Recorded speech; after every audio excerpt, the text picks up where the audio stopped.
새벽기도에 오신 샘물의 성도님들을 주님의 이름으로 환영합니다. 다 함께 12월의 샘물의 기도로 하나님께 기도 드리시겠습니다. 마음 모아 샘물의 기도를 하나님께 드립니다. 먼저 우리 믿음을 고백합니다. 아들을 낳으리니 이름을 예수라 하라.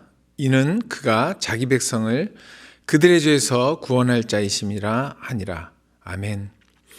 우리를 위해 아들을 보내주신 구원의 하나님, 사람으로 오신 예수님이 나를 죄에서 구하시는 유일한 구원자이심을 고백하며 감사와 찬양을 드립니다.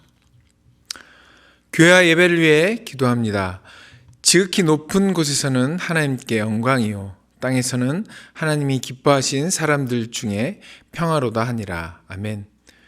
우리를 구원하시는 사랑의 하나님, 성탄의 은혜가 온 교회 위에 가득하게 하시고 거룩하고 아름다우신 주님께 기쁨으로 예배하게 하옵소서. 샘물의 성도가 구원 얻은 기쁨으로 서로를 섬기며 예수 행복, 예수 사랑으로 사람을 남기게 하옵소서. 목장과 성도들을 위해 기도합니다.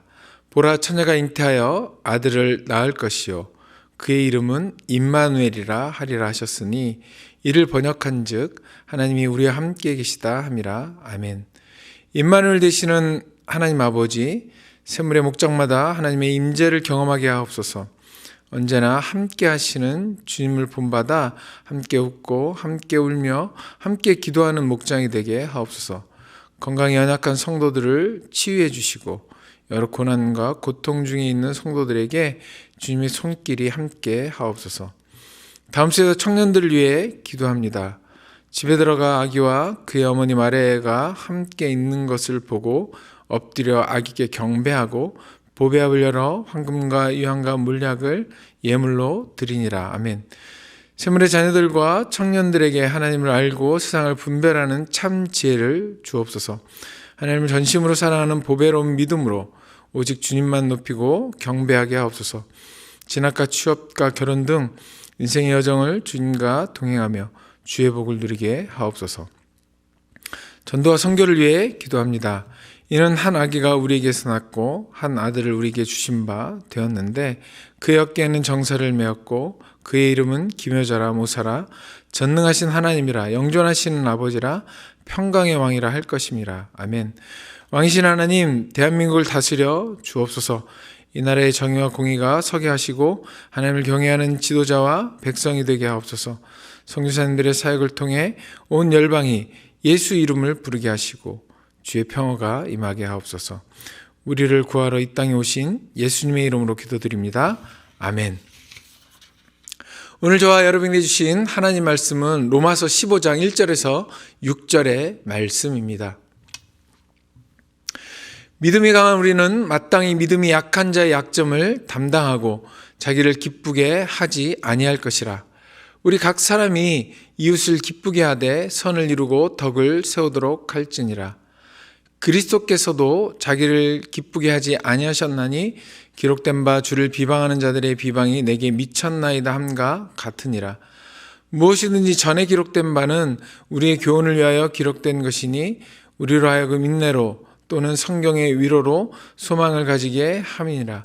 이제 인내와 위로의 하나님이 너희로 그리스도 예수를 본받아 서로 뜻이 같게 하여 주사 한 마음과 한 입으로 하나님 곧 우리 주 예수 그리스도의 아버지께 영광을 돌리게 하려 하노라.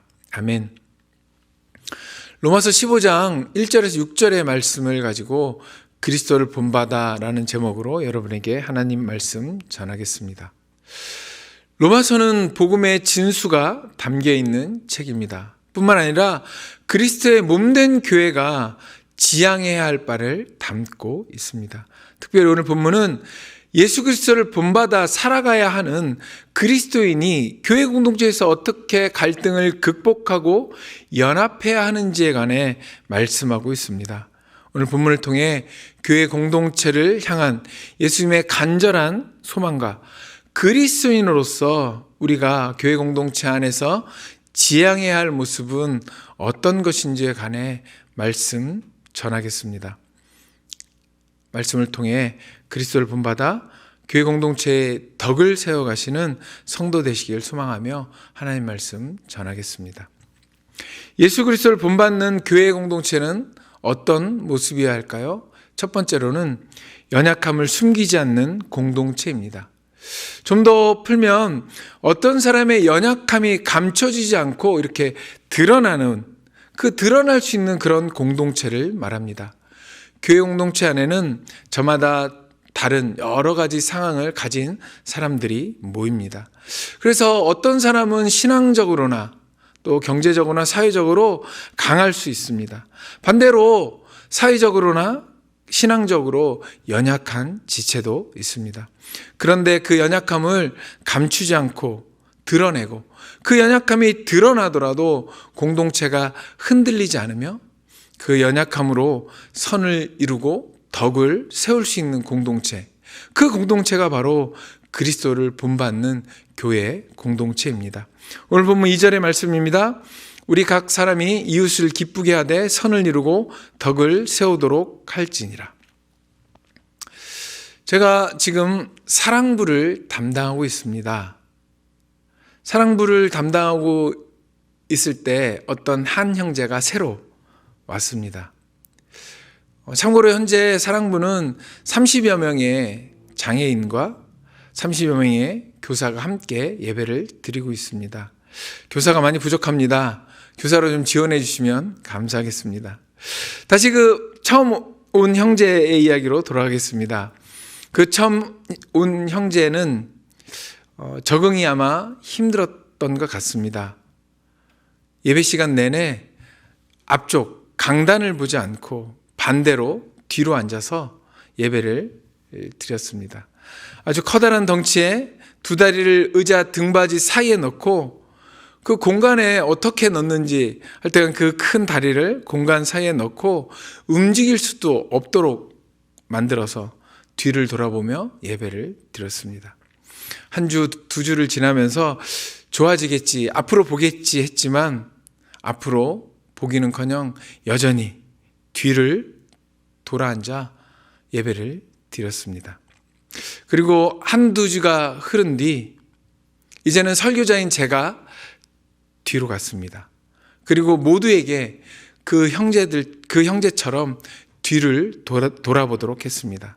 그리고 그 뒤를 돌아본 많은 우리 사랑부 지체와 선생님들을 향해 설교를 시작했습니다. 그러자 그 새로운 형제가 당황한 표정이 역력했습니다. 당황한 표정이 역력히 제게 보였습니다. 그리고 그렇게 뒤를 돌아보고 끝까지 그날 주일 예배를 드렸습니다. 그리고 한두 주가 지난 어느 주일 그 형제가 자연스럽게 앞을 보고 함께 예배를 드리게 되었습니다.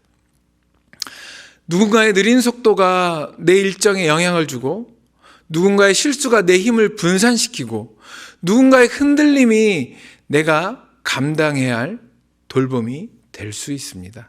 그때 그 연약함을 가감없이 드러내고 즐거운 자와 함께 즐거워하고 우는 자와 함께 우는 그 공동체가 바로 그리스도를 본받는 공동체입니다.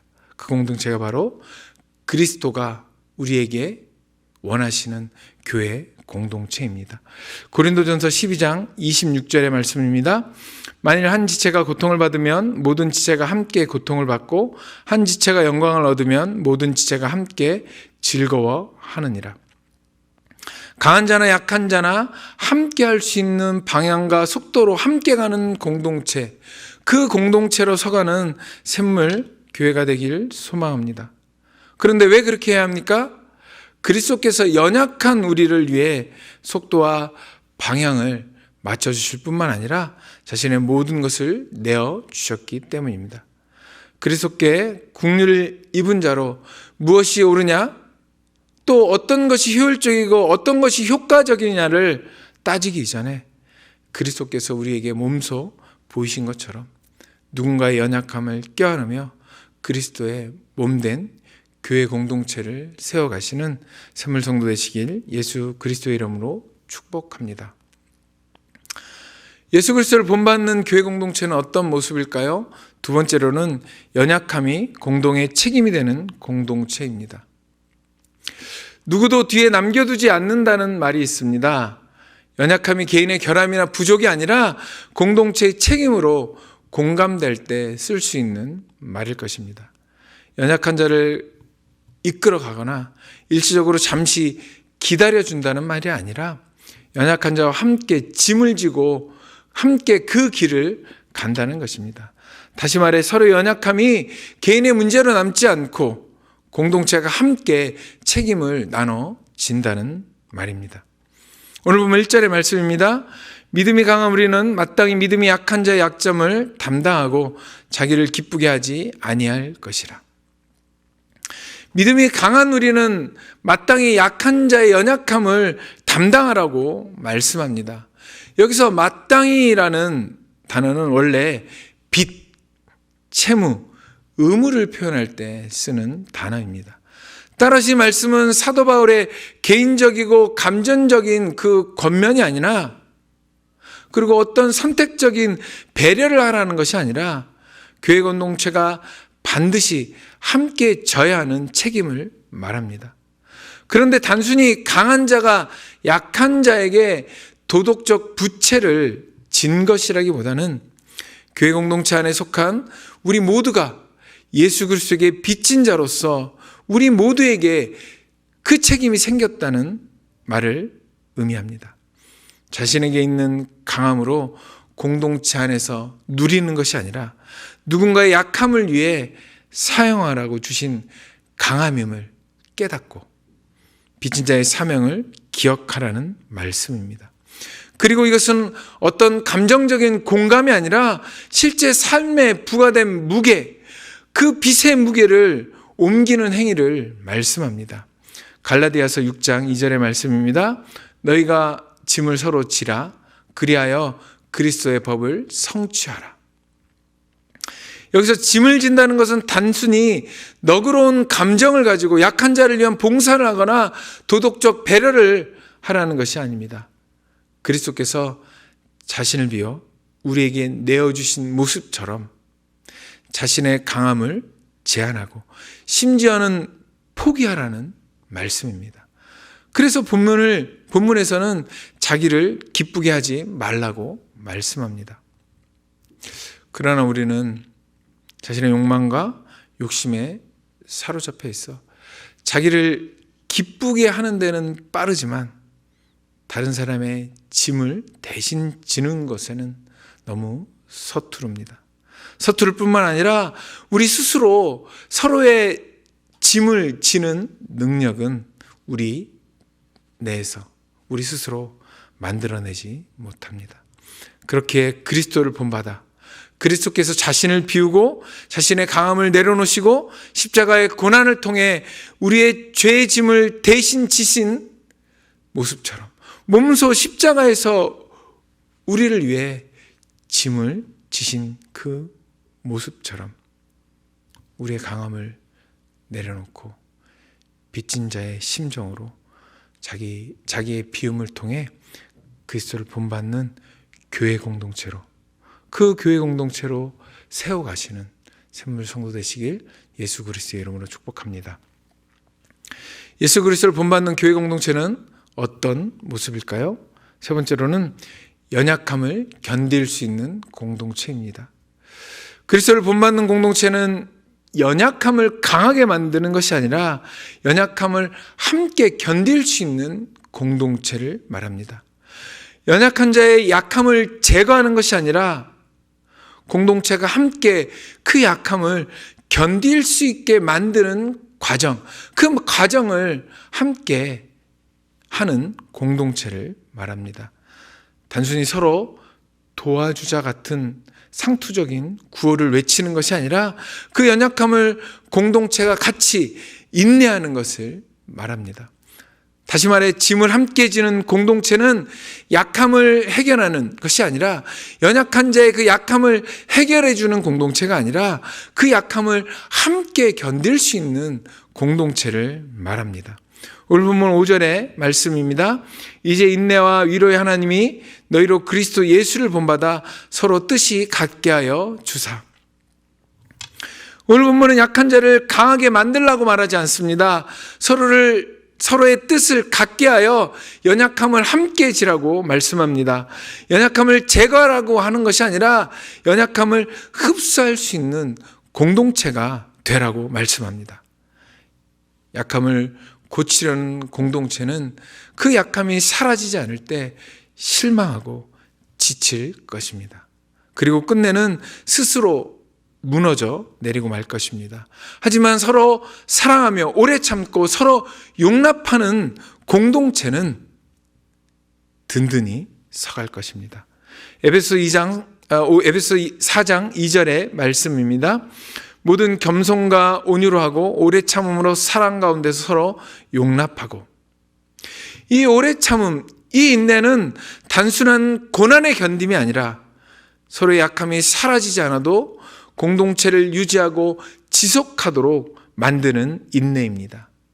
즉, 인내의 대상은 어떤 상황이 아니라 연약함 그 자체이며 교회인 우리 모두에게 해당하는 말씀입니다. 인내, 오래 참음. 그런데 참 쉽지 않습니다. 특별히 말보다 행동이 앞서는 저 같은 사람에게는 더욱 쉽지 않습니다.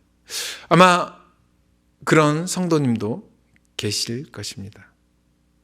그러나 모든 것을 사랑으로 용납하고 인내하신 우리 예수님, 심지어는 제자들의 배신까지도 용납하시고 그들을 통해 그의 몸된 교회를 세우셨던 우리 주님, 그 주님의 모습에 따라 사랑을 인내하며 함께 견디며 아름다운 교회 공동체를 세워가시는 샘물 성도님 되시길 예수 그리스도의 이름으로 축복합니다.